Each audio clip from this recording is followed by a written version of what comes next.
I was going from Circle to industrial area. Yeah. And I used Nkrumah Circle. Yeah. And I couldn't help but notice. So I passed under, like I didn't go on top. I passed under, and that's I where went. The action is. Go through the old Circle station, through to Fun Milk, and I noticed that in between the road, people had just put stones, and they were just sleeping, all kinds of people. Yeah. So I was quite intrigued to see the Ghanaian Times. Yeah. Also headline in fact, I was with my driver, and he says do you see all those things? He says people sleep here all the time, and they basically come at night. Some of them in the day still sleep there, and this included women and children and destitute people.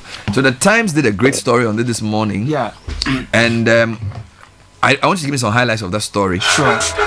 Before we go forward. So the story says the number of homeless people living under the Kwame Nkrumah Interchange at Circle in Accra is soaring. Gradually, the pavements and median sections under the Circle Interchange, particularly between Kaneshi Station and Senate informal sector, is being turned into homes for the destitute, including men, women, and children, as well as the old and the young. Ghanaian Times has observed threats to commuters. The destitute are becoming a threat to commuters and drivers as they wash, cook, and sleep in the spaces under the overpass. True. The children among the destitute are also becoming a nuisance to commuters and passers-by as they forcibly beg for money and alms. Their presence creates garbage under the overpass as they litter and throw rubbish around, which blocked the flood drains along the interchange. Some also set fire and burn rubbish around the concrete columns supporting the overpass, and this, according to structural engineers, can affect the structural integrity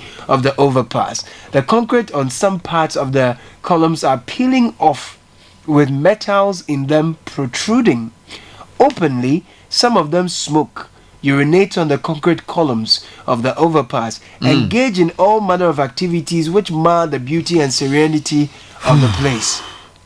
A pungent, repugnant, and piercing stench greets passers-by, drivers and individuals who use the spaces under the overpass. In spite of the fact that stones had been laid on sections under the bridge to ostensibly prevent the use of the space, the destitute have found ingenious ways to use the space as they use the stones as bed shafts to lay their beds. I was even more concerned about the danger it poses to the people. Imagine women sleeping in the open at night. All kinds of things can happen. But someone says he's been on the street for 17 years. I am a chainsaw operator and I was arrested for operating cargo of wooden slabs to Accra. I was arrested by the military patrol and all the items in the cargo were seized, and in the process I lost all my fortunes. Mr. Obing, which is his name, said he became debt-ridden and was forced to relocate to Accra to prevent his debtors from pestering him for their monies. Mary, a bright and ambitious 20-year-old girl, told the Ghanaian Times that she dropped out of senior high school due to financial constraints and relocated to Accra to make ends meet. She said she was engaged in head pottery in Kayaye to eke out a living, but could not rent a room because of the meager salary she earned. That, Mary said, was the reason why she had to seek shelter under the Nkrumah Interchange. Now, Aminatu Zainab, a mother of two, who has been in the area for the past 4 years, told Ghanaian Times that she came from Gushegu in the northern region to Accra to make a living after the death of her husband. She said life had been difficult for her since she came to Accra and had to perch under the interchange with her children. What I make in a day, two. What I make in a day through head pottering is not enough to fend for my children and myself. Now there's Kofi Abuaji as well, who is also a squatter. Now, all of this put together, when contacted on the issue, the head of foster care unit of the Department of Social Welfare, Mr. Samuel Anaglate. Yes, Anaglate, thank you. Anaglate. Oh God. No, he acknowledged the problem and said it was the mandate and responsibility of the various metropolitan, municipal and district assemblies to deal with the problem. Now, he said social welfare staff had been posted to each of the MMDAs and were supposed to deal with such issues. Now, this is where the A.M.A comes in. The head of public affairs of the Accra Metropolitan Assembly, Gilbert Ankra, said the A.M.A was aware of the problem and was working to address it. He said the assembly in the past took them out took them out from the place, but the squatters returned. Quote, A.M.A is waiting for a new chief executive to take office, after which we will implement new measures to tackle the problem, Mr. Ankra stated. Now, Mr. Ankra got in touch to say a few things. I think we can put him. We can call him to get. So, the question for listeners this morning is: what's the best way to deal with homelessness? Now, I do recognize that even in some advanced countries, you do find people sleep on the streets, but I think the levels we're seeing in our city is very bad, and I'm not sure if there is a collective solution. So, for example, can the assembly and the social welfare put up some temporary shelters or some institution where people can even sleep for the night and then go and work in the day and come back and sleep there?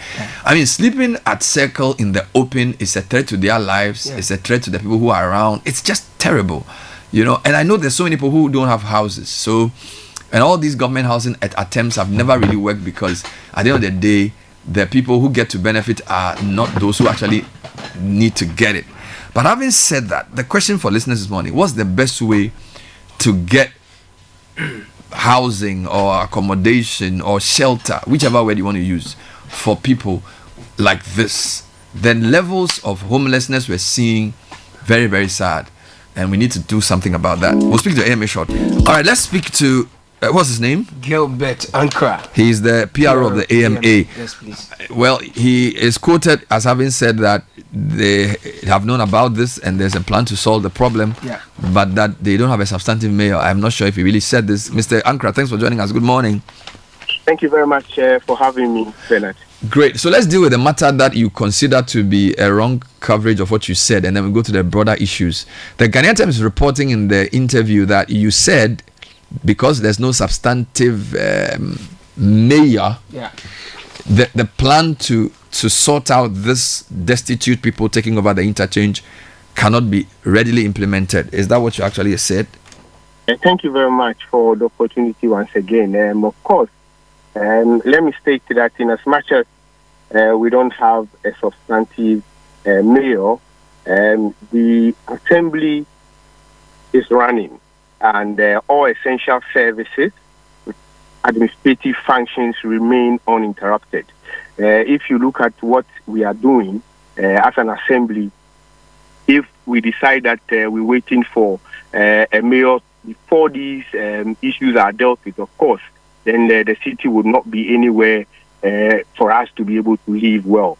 So, of course, I wasn't that categorical on the fact that because of that, the issues are not being dealt with. If you recall, our coordinating directors are currently leading charge at the various assemblies. So, with respect to some of these things, you need to seek that permission from the coordinating director before these issues will be dealt with. And that was the entire conversation.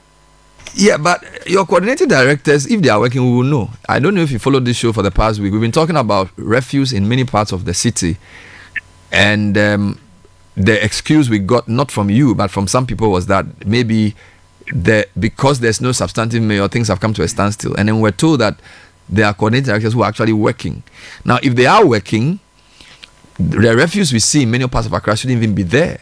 So, to now hear the Ghanaian Times report, you say that A.M.A is waiting for a new chief executive to take office, after which we will implement new measures, sounded quite problematic. So you're saying you didn't actually say this, but if work is going on, we will know, right? And why do you need? I mean, what are you waiting for to implement your solution? That's my question. Of course not. And let me state that it's quite important for all of us to abreast ourselves with the current A.M.A's jurisdiction to be able to appreciate the issues very well, because there are a lot of the areas now, they don't technically fall under the Accra Metropolitan Assembly. And if you may be within these areas and you see challenges of sanitation, you may attribute it to the Assembly. And it is for this reason why the Assembly is also ensuring that we collaborate with all our 17 sister assemblies to ensure that, especially within the border areas, you know, the Assembly, the A.M.A shares borders with, for instance, within the Circle Kwame Nkrumah Interchange enclave, for instance, we share boundaries with the Klote and then Ablikuma Central. So if you, depending on where you find yourself, you may feel that you are within the A.M.A zone. Currently, as I speak to you, just as I said, very core essential services with respect to sanitation, waste management, public health, security, they remain very operational. And this is to ensure that there is some cleanliness in the city.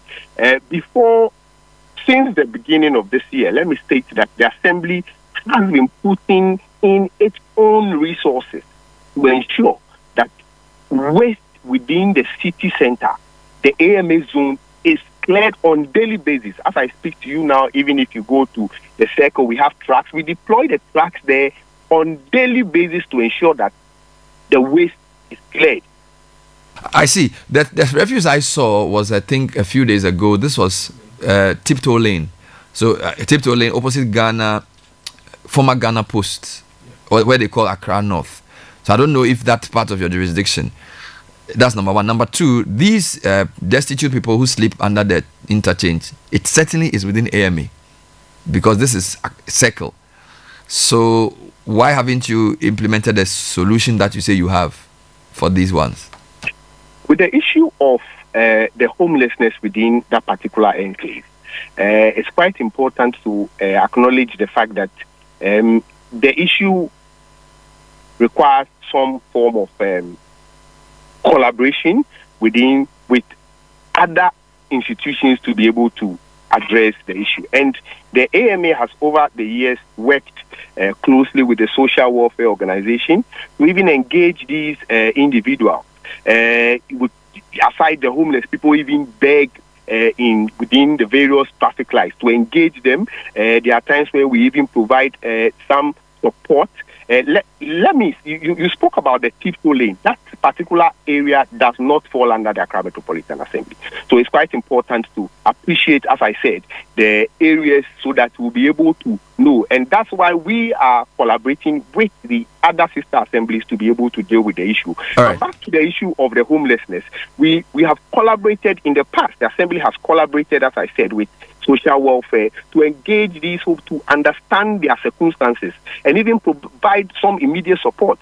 And this has gone on for a very long time. We are collaborating with other stakeholders. So let me understand it well. Collaborate with stakeholders, provide support. What does that really mean? Somebody is sleeping under a bridge on a stone. So if you say you are collaborating with the stakeholders to provide support, are you giving them a bed? Are you giving them a place to sleep? Are you giving them food? What do you mean by provide them support?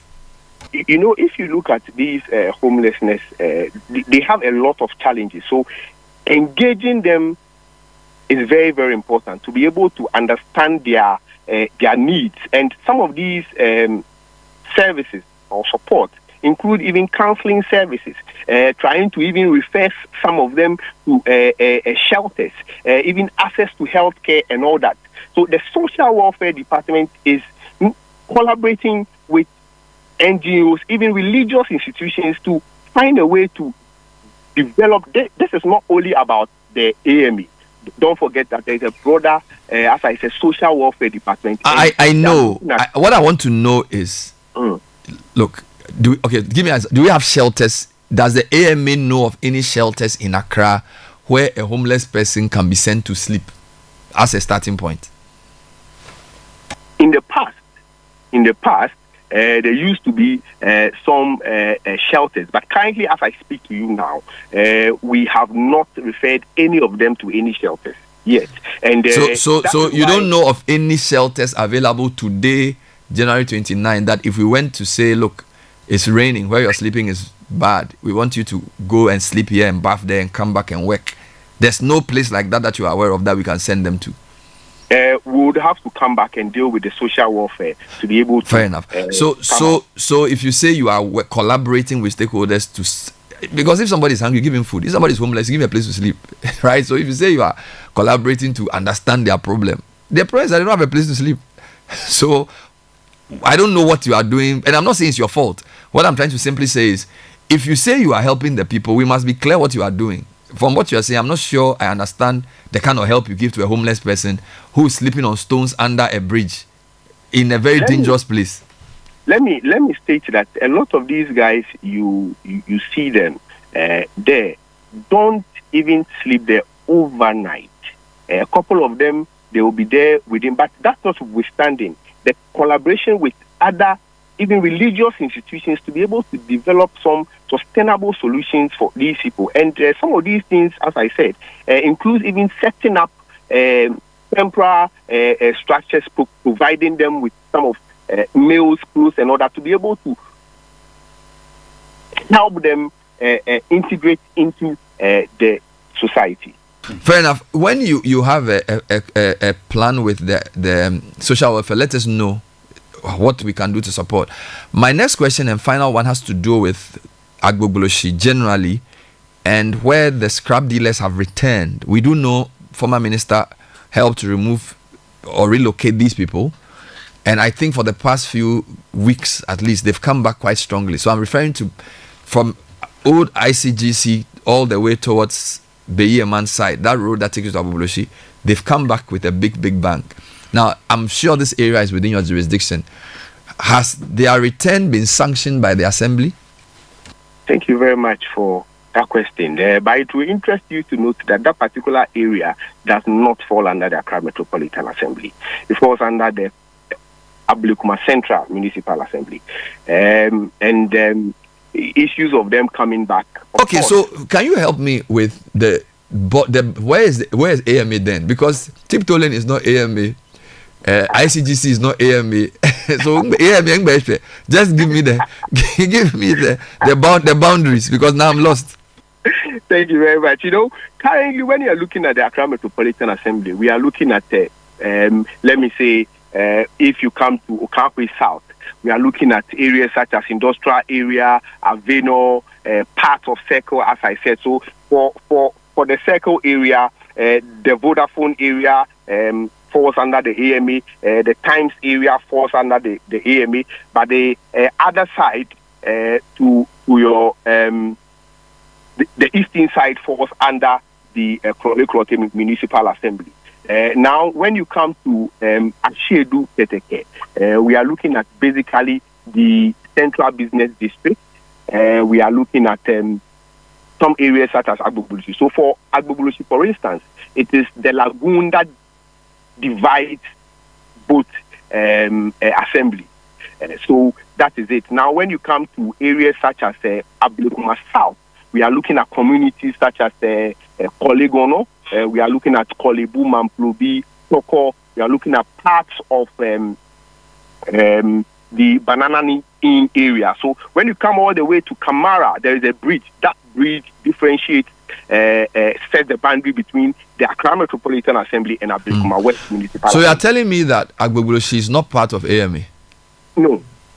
Part of Agbogbloshie falls under the A.M.A. But the area you are currently referring to, where the scrap dealers were cleared by the former regional minister, does not fall under the A.M.A. And let me also state that as an assembly, we are quite open, and we'll welcome your crew if you can come over to see what we are doing within our enclaves to even ensure that the waste is cleared on daily basis. We will appreciate that gesture. So you are telling me that work is going on at A.M.A as we speak?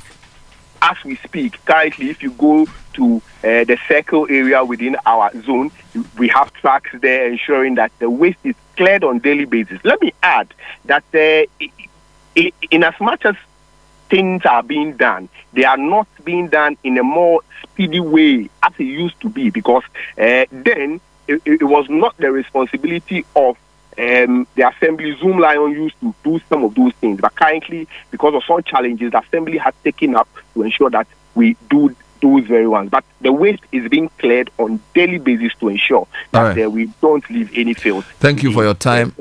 Gilbert Ankra, is that the name? Thank you. Thank you for having me. Yes, he's the A.M.A PR. 2 minutes past 8. Oh my God. I'm not even sure where to turn now. Let's do tech and social media trends.